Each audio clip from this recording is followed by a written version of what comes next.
Hello and welcome back to my writing vlog series. This is writing vlog number 47, and in this one I'm going to write chapters 8 and 9. Maybe I won't get to write both chapters and do both recording sessions for this writing vlog today, but then I will do some writing and record the second part of this video tomorrow. I'm recording this on the 15th of April 2026. If all goes well, I will write all of chapter 8 today, which is the pinch plot point.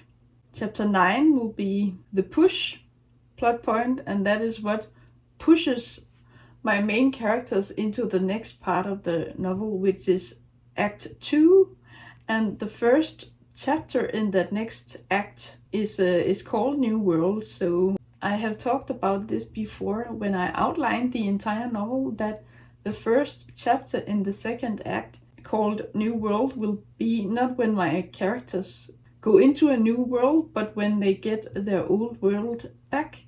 And so that is going to be about the virus being over and them being able to go back out into the world and see family and friends.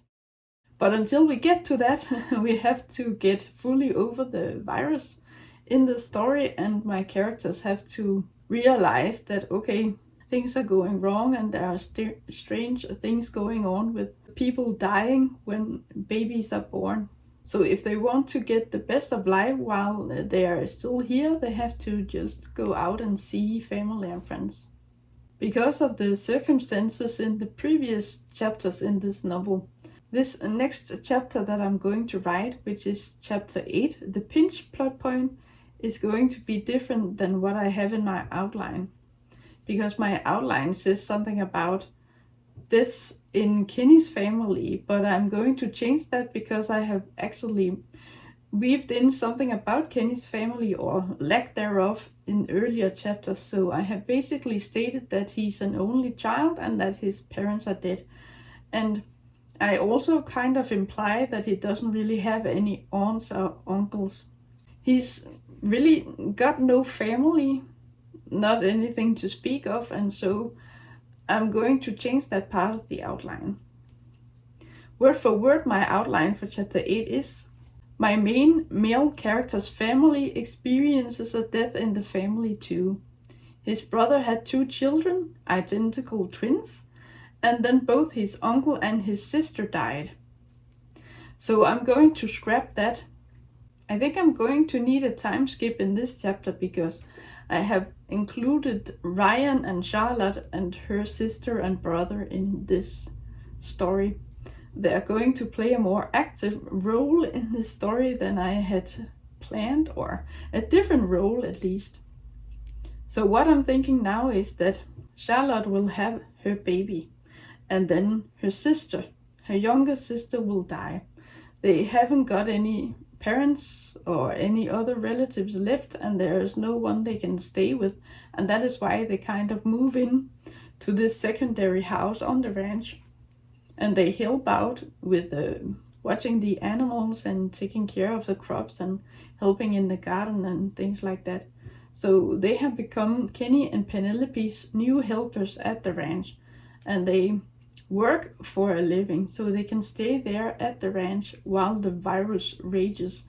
But I somehow skipped the fact that they live in this house that might be riddled with bacteria from the virus. But whoop-de-doop, they haven't got the virus and they thrive, and they didn't get sick and they're still alive. But babies being born resulting in relatives' deaths is going to be the new thing, and that is going to affect these other characters that I have included in my novel. I'm going to scratch this part of the outline.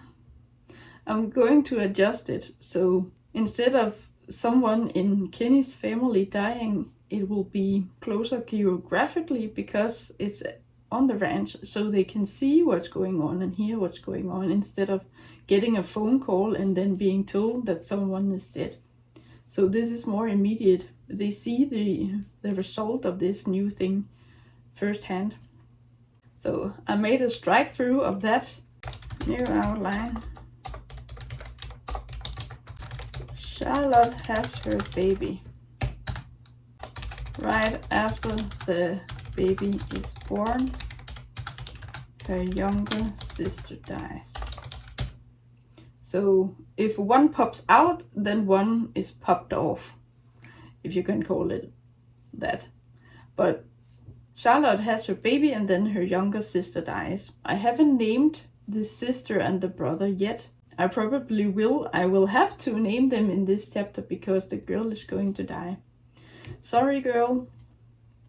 In the previous chapter, or the one before that, I stated that both Penelope's sister and Charlotte were pregnant, but one was farther along than the other, and then that's the birth that Penelope goes to observe, and then she gets this phone call that someone died in her family.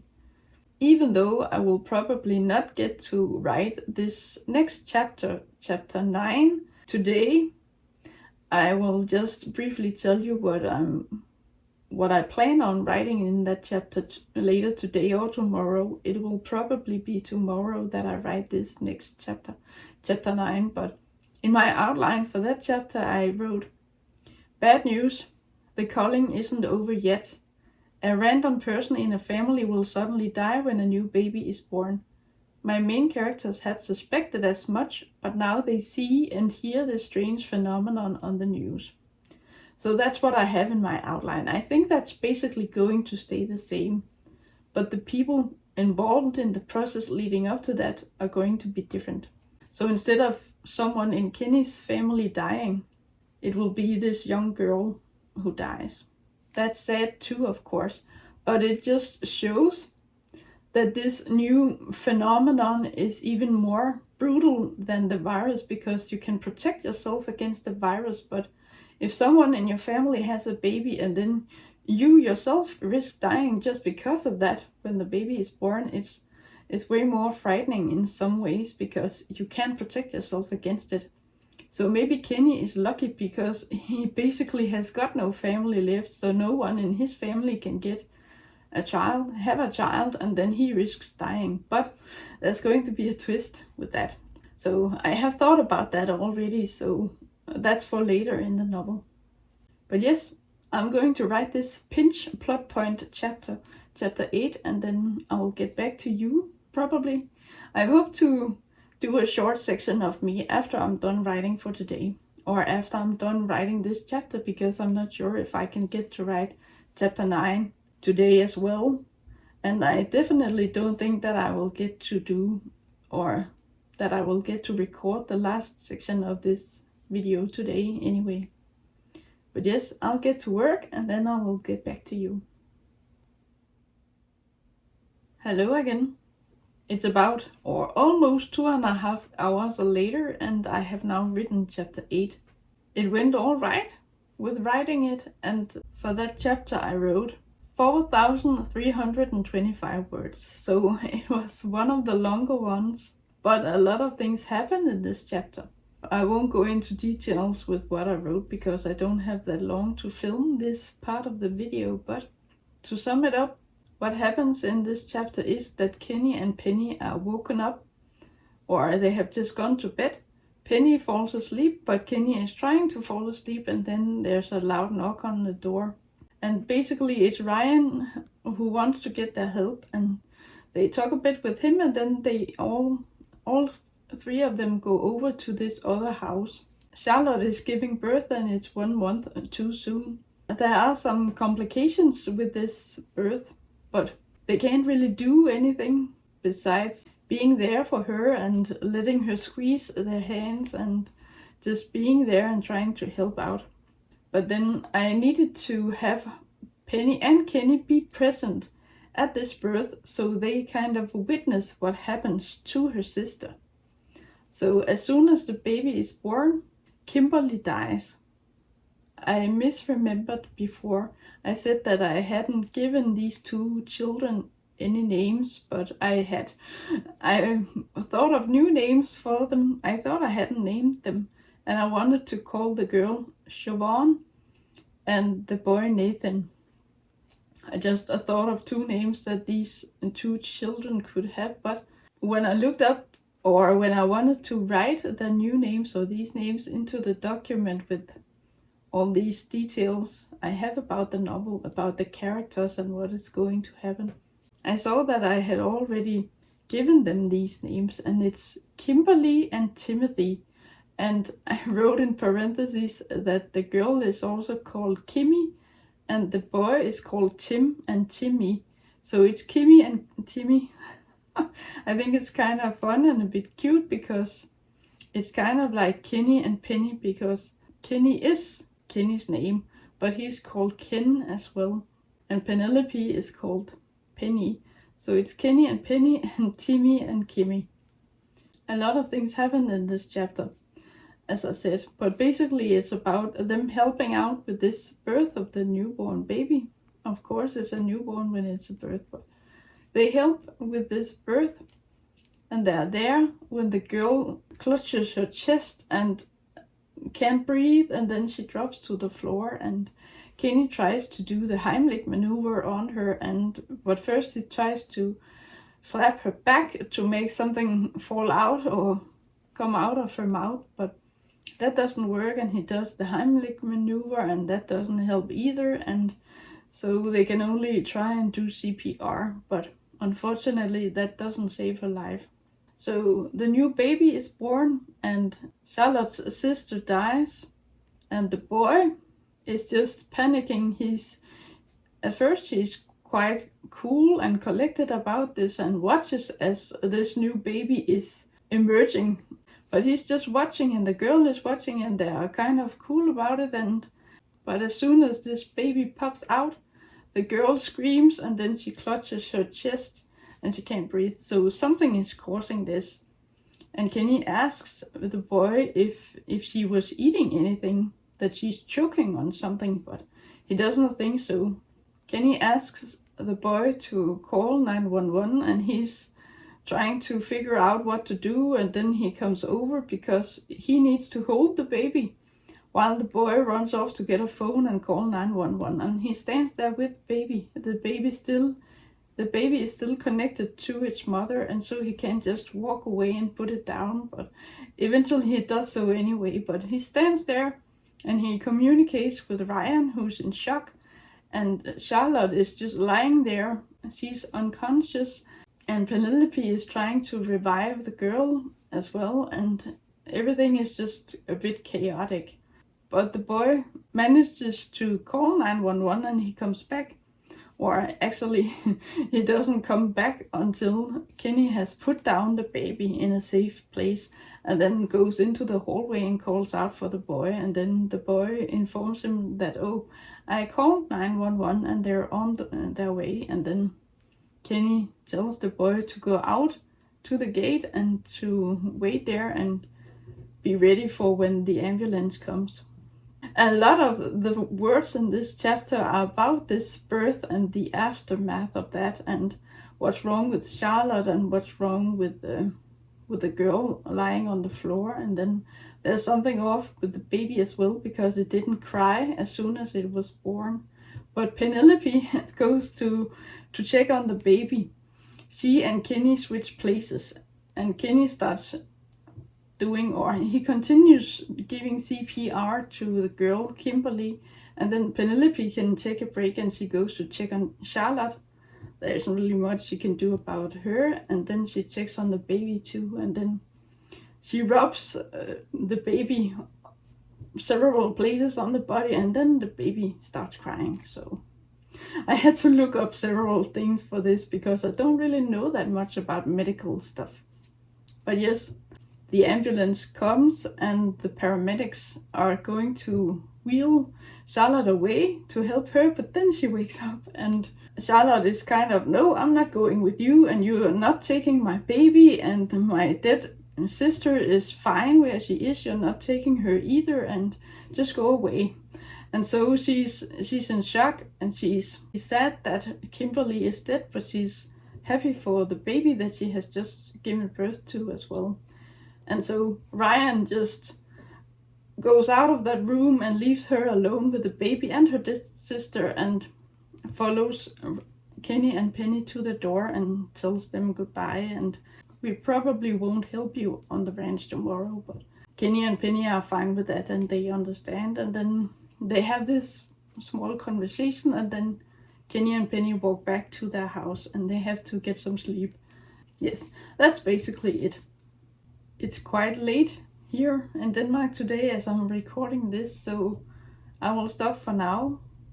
The video will continue in the second part that I will film tomorrow, and I'm definitely not going to have time to write the next chapter in this part of the writing blog, so I will get back to you in a bit the next day, and then I will talk about the next chapter I'm going to write. That will probably be quite short, and then I will write the chapter and then do the last part of this video, but see you in a bit. Hello, it's the next day, and today I'm going to write chapter 9. It is the push plot point, and I'm going to write an interesting chapter today because it's going to be about this new turn of events, and that will push my characters into the next act. It will be interesting because this thing about people dying when a new baby is born is something that my main characters have thought about, or they are going to reflect about this in the beginning of this chapter, and then they hear this on the news that there's something going on. I don't think that this chapter is going to be that long because I basically need to have my characters gather in the main house and on the ranch, I guess, and then they're sitting there chilling and enjoying dinner together, and then because Charlotte has just had a baby, she is going into the living room in the main house, and I probably need to find some reason for why Ryan, Charlotte, and Timothy are in this house instead of over in the secondary house on the ranch. I will think of something. I just need to have my characters spend some time together and then hear this thing on the news. The chapter won't be that long, I think, but I'm going to add a few things onto it, I think. That's usually how it goes when I just have a pretty vague outline and then just write something that fits with that. But yes, I will just get into it, and then once I'm done writing chapter 9, I will get back to you. Hello again. I have now written chapter 9.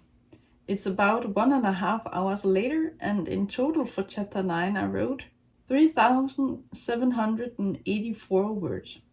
So that's pretty close to 4,000 words, but this chapter isn't that long as the previous one, but it's a lot longer than I had expected because I figured that this was just going to be a short scene where a few things happen and then that was that. But I added stuff on, as I said before I started writing, and it turned out that this scene was a bit more expansive than I had imagined, but that's okay, I think. It took me 1.5 hours to write all of these words, and that means that I wrote about 2,522 words per hour, and that is equal to approximately 42 words per minute. So it's pretty close to 1 word per second, so that's quite impressive, I think. I wrote fast, but the words flowed pretty well, and it went surprisingly well with writing this chapter today.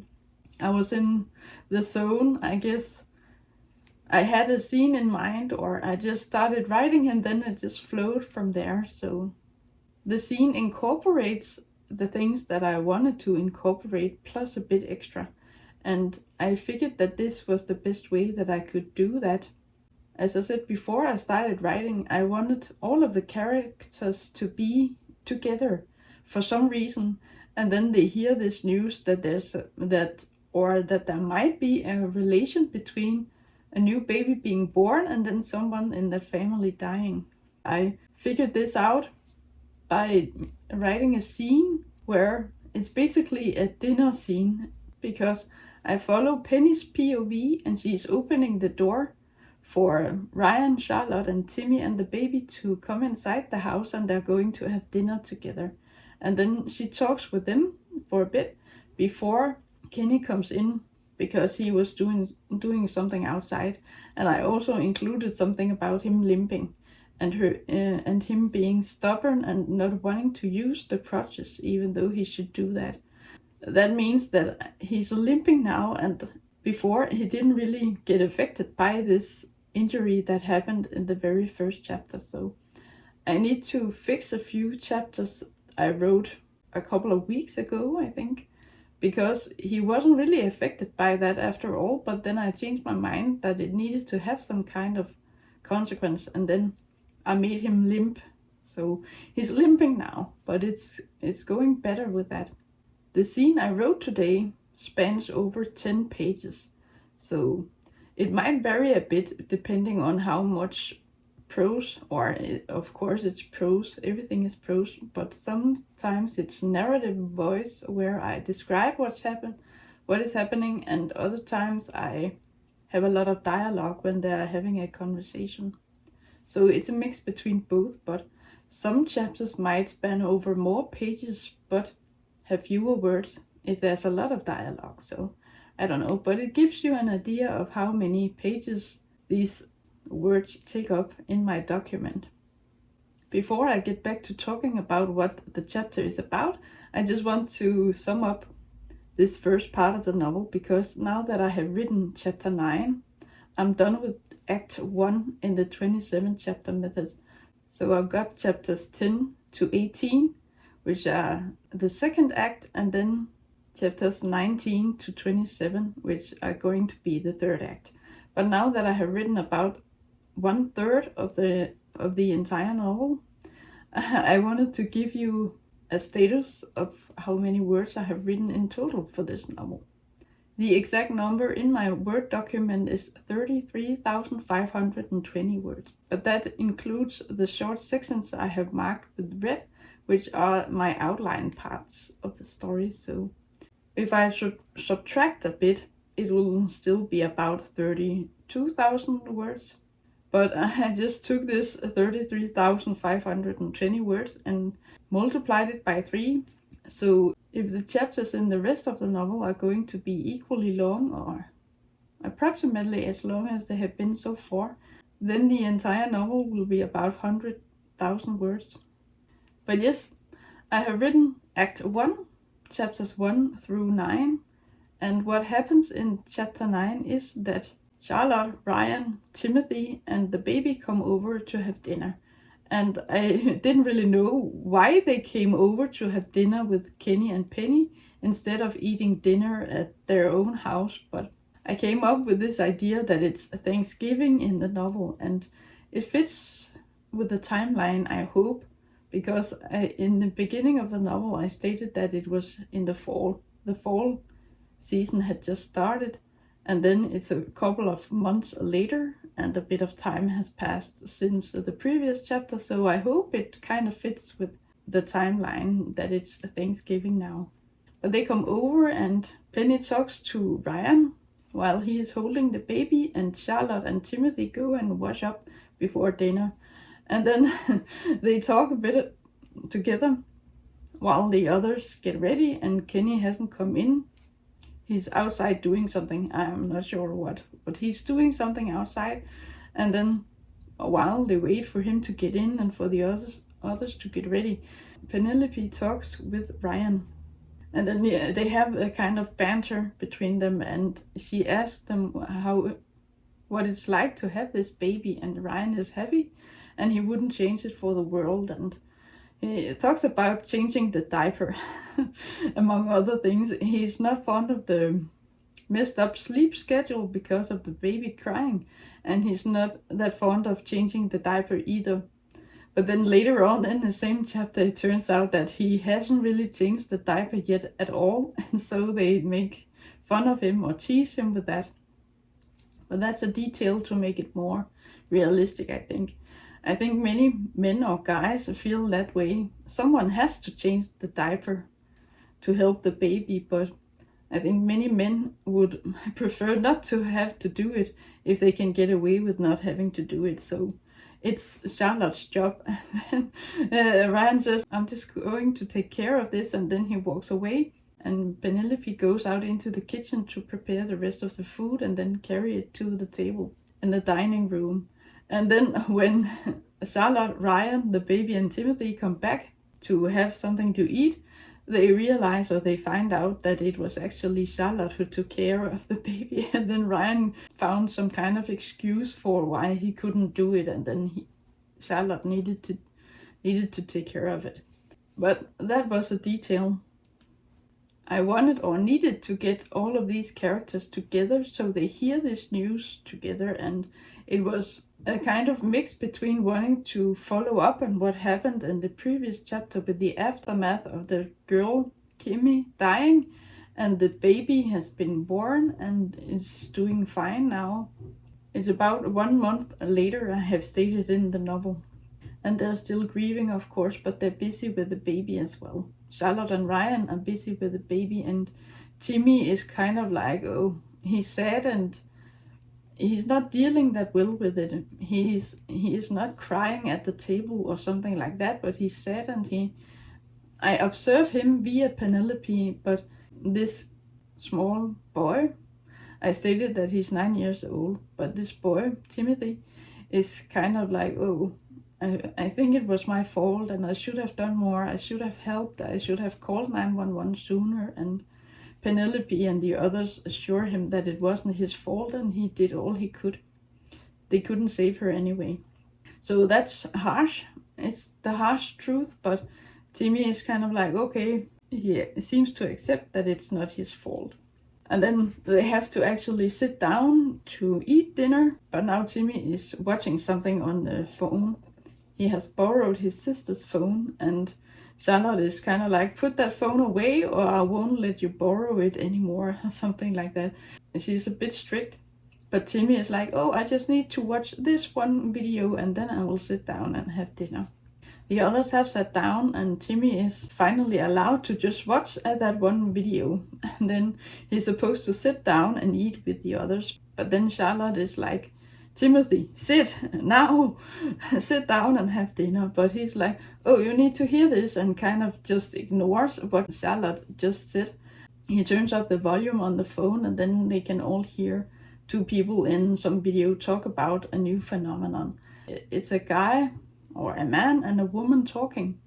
I think it's some kind of talk show or something, or a podcast in video form that the boy is watching or listening to, and then they all hear that these two people are talking about this new phenomenon and whether it's connected. It can't all be a coincidence. It has happened too many times to be coincidences. So there seems to be this correlation between a baby being born and then someone in a family dies.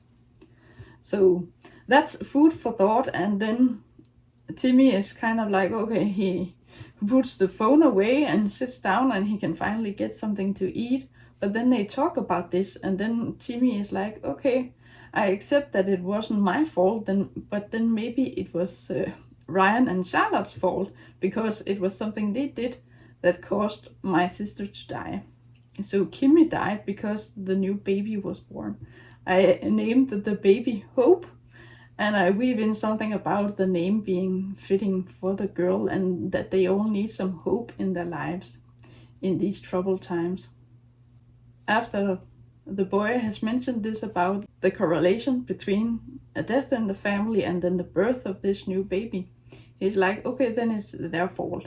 But then they talk about it and the others are like, it's not their fault because they couldn't know it would happen. And then Ryan says, oh, if I had known, or if we had known that it would happen, then we wouldn't have done it. Then we would have been more careful and she wouldn't have become pregnant and things like that. They talk about it, but the essence of the conversation is that when it really comes down to it, then I think many people would still choose to have a child of their own, even though they risk someone in their family dying because of it, or not because of it.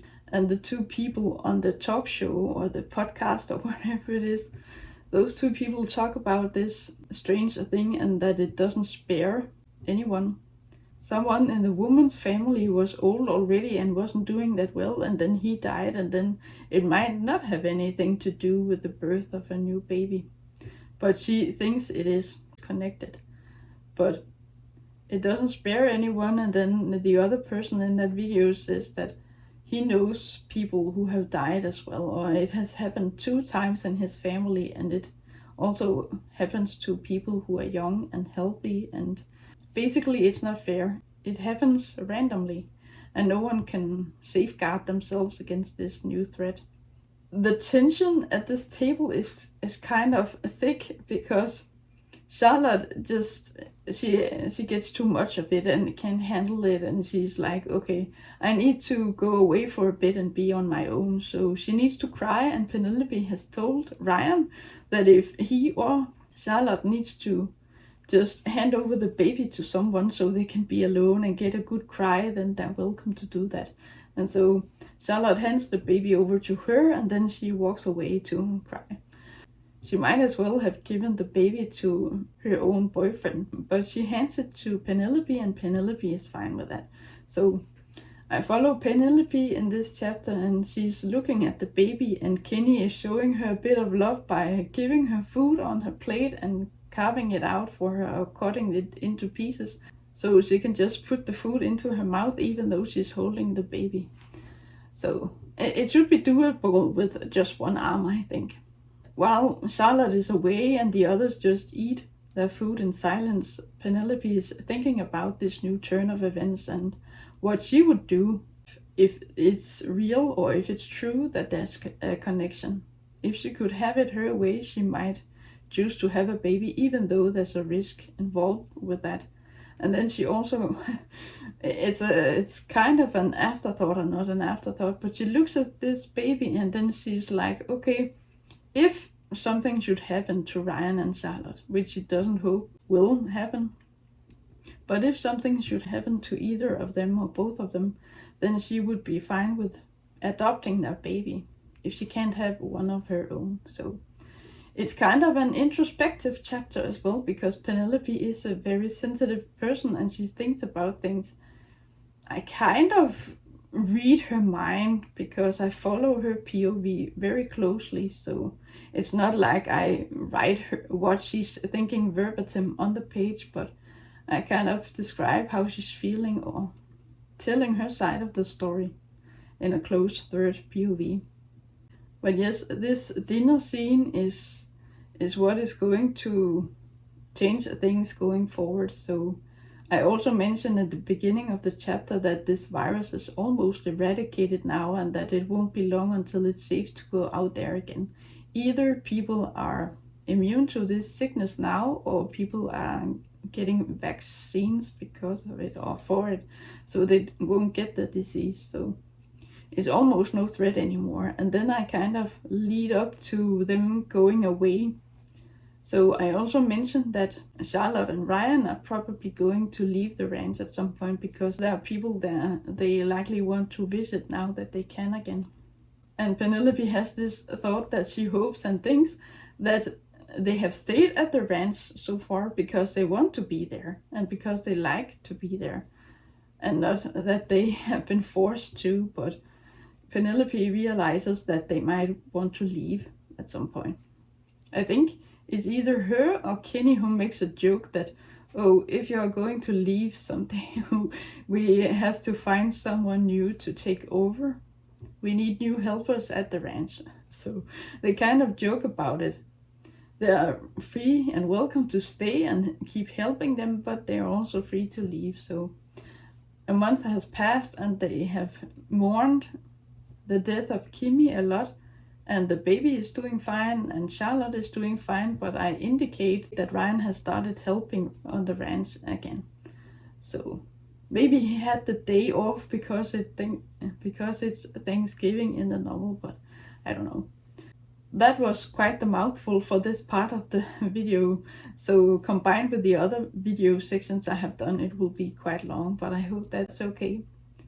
So that's it for now. I'd better stop and get something more out of the rest of the day. But I hope you enjoyed this video, and I hope you will watch the next one. Until then, take care. Thank you for watching.